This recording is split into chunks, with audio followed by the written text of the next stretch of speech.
మీ business ఏదైనా మీ ఊర్లో promotion చేయాలంటే అది సుమన్ టీవీతోనే సాధ్యం. ఇప్పుడే సంప్రదించండి. ఈరోజు రామారెడ్డి జిల్లా సంఘటన సంచలనం సృష్టించింది. గుంటూరు మండలికి చెందిన గుంటూరు పటాఎస్ఐ సాయి కుమార్, అదేవిధంగా టీవీపేట కానిస్టేబుల్ శక్తి, హెడ్ కానిస్టేబుల్ నిఖిల్ మృతదేహాలు లభ్యమయ్యాయి. మా ఎల్లారెడ్డి గ్రామం మా కూడలు అవుతుంది. మేము నిన్న 11 గంటలకు ఆమె ఫోన్ చేసింది. డ్యూటీ అయిపోయింది, తమ్ముడు వస్తున్నాం, టమాటా వేసుకొచ్చింది, డ్యూటీ అయిపోయింది, పనులు చేస్తున్నాము అని చెప్పేది. ఆమె ఈపేట నుంచి ఎక్స్ రోడ్కు బస్సు దిగింది. బస్సు దిగగానే వాళ్ళు మళ్ళీ ఎస్ఐ మళ్ళీ ఫోన్ చేసి మళ్ళీ డ్యూటీ చేసినాం, నువ్వు తప్పకుండా రావాలని పిలిపించుకుంటే ఆమె కళ్ళ పడిపెట్టి మా తమ్ముడికి చెప్పిన నేను తిందామని మళ్ళీ డ్యూటీ వేసిరని కళ్ళతో నేర్చి తమ్ముడికి చెప్పింది నేను వెళ్తున్నా మళ్ళీ డ్యూటీ వేసిరని. అందులోపు ఇక్కడూరు ఎస్ఐ, తర్వాత అక్కడ వర్కరు టైపిస్టు మనిషి ఇద్దరు ఆమెను ఈ చెరువు కట్టకు తీసుకొచ్చి ఆ మర్డర్ చేసినట్టు వస్తుంది మాకు అనుమానం. సాయి కుమార్ బండి కూడా పోలీసు వాళ్ళు ఇక్కడ పెట్టకుండా మళ్ళీ బండిని తీసుకుపోయారు. ఎక్కడ పెట్టిరో మాకు కనిపించలేదు. ఆయన ఎస్ఐ కాబట్టి ఆయన బండిని వెంటనే కిల్ చేసిరు ఎటో తీసుకుపోయి.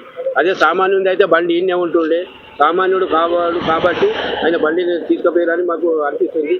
వాడు ఇప్పటిదాకా దొరుకుతలేడు, వాళ్ళ శవము లభ్యమైతే లేదు. వాడు ఉన్నాడా మరి కారు ఇక్కడ పెట్టి ఎక్కడన్నా వెళ్ళిపోయిందా, అది అన్వేషణ నడుస్తున్నది. మాకు వాడు దొరికిన దాకా కొంచెం బాధ ఉన్నది. మా అమ్మ అయితే చాలా సిన్సియర్. ఎస్పీ దగ్గర కూడా అవార్డు తీసుకున్నది, నిజామాబాద్ ఎస్పీ దగ్గర కూడా. ఆమె గాంధారీ చేసింది, తర్వాత మళ్ళా బీపీఎడ్ చేసింది, ఇప్పుడు బీపీఎడ్ చేస్తున్నది. ఆ రన్నింగ్లోనే ఇట్లా అయింది సార్. మాకు చాలా బాధాకరం.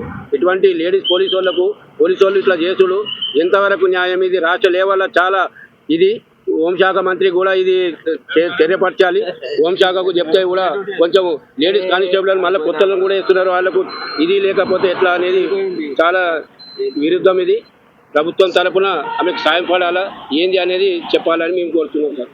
ఎవరి మీద అనుమానాలు ఉన్నాయా? మాకు ఆమెతో పాటు బాడీ వెళ్ళింది. ఇంకో ఆయన సాయి కుమార్ అని ఉన్నాడు. ఆయన ఫోన్ చేసి పిలిపించుకున్నాడేమో. ఇప్పటిదాకా మాకు ఆ ఫోన్లు కూడా ఇస్తలేరు. ఆ ఫోన్లు ఇస్తే మేము డాటా ఇస్తే మాకు కొంచెం ఇది ఉంటుండే. ఆ ఫోన్లు కూడా పోలీస్ స్టేషన్లలో ఉన్నాయి. ఆ ఫోన్లు ఇస్తే మేము చూపించుకుంటే ఏంది కోణాలని మాకు అర్థమవుతుండే. ఈ వ్యవస్థ అంతా పోలీసుల దగ్గరనే ఉన్నది.